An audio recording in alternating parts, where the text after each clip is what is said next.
اگر آپ کو جھنڈے لگانا ہے تو جھنڈے لگائیے، گھر میں روشنی کرنی ہے تو روشنی کیجیے، چراغاں کیجیے، اپنے گھروں کے اندر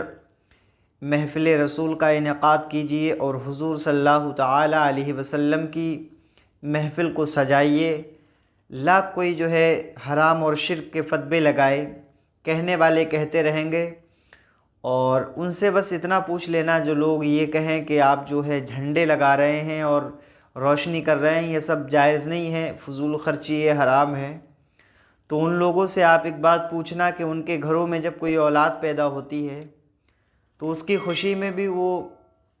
بہت اچھا انتظام و انشرام کرتے ہیں، دعوتیں دیتے ہیں، لوگوں کو بلاتے ہیں، تب جو ہے انہیں یہ چیز حرام اور شرک نہیں لگتی۔ جب ہم نے نبی کی پیدائش کے موقع پر اپنے گھروں میں جھنڈے لگا لیے، اپنی عاشقی کا ثبوت دینے کے لیے، عشق کا اظہار کرنے کے لیے ہم نے محفل رسول کا انعقاد کر لیا، تو ان کو جو ہے وہ چیز ناجائز اور حرام لگنے لگی۔ اللہ ان لوگوں سے بچائے۔ حشر کا وہ دن پیارے آقا صلی اللہ تعالی علیہ وسلم اس میدان میں ہوں گے۔ کون نہیں جانتا، آج ہم اپنی زندگی یہاں دنیا میں چند دنوں کی زندگی گزار کر تو چلے جاتے ہیں، اپنے لیے مکان تیار کرتے ہیں اور اپنے گھر والوں کے لیے ان کی زندگی اچھے سے گزرے، دن رات کڑی محنت اور مشقت کرتے ہیں، لیکن آخرت کی طرف ہماری نظر اور نگاہ بالکل نہیں جاتی۔ میدان محشر ایک وہ میدان ہوگا جس میں کوئی کسی کی مدد کرنے والا نہ ہوگا۔ آپ کا بھائی ہوگا تو اس روز جب آپ کو دیکھے گا تو جو ہے آپ سے نظریں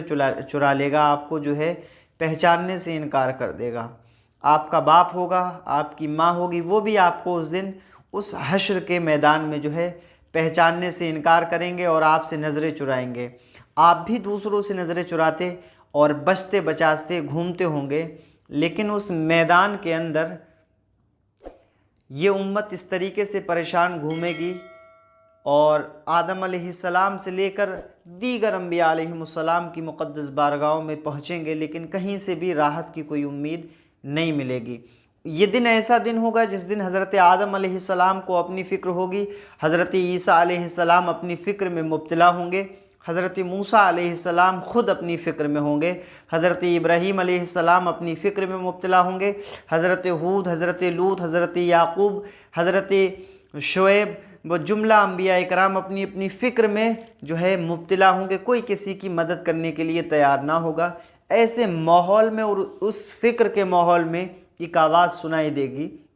اور ایک ایسی آواز آئے گی جو آواز کہتی ہوگی، جو کہنے والا کہتا ہوگا کہ میری امت میری امت۔ لوگ دوڑیں گے اس آواز کی طرف اور جائیں گے اس کے قریب، تو دیکھیں گے نگاہوں کے سامنے حضور صلی اللہ تعالی علیہ وسلم کا مبارک چہرہ، اور وہی میرے پیارے آقا صلی اللہ علیہ وسلم اپنی امت کے لیے اللہ کی بارگاہ میں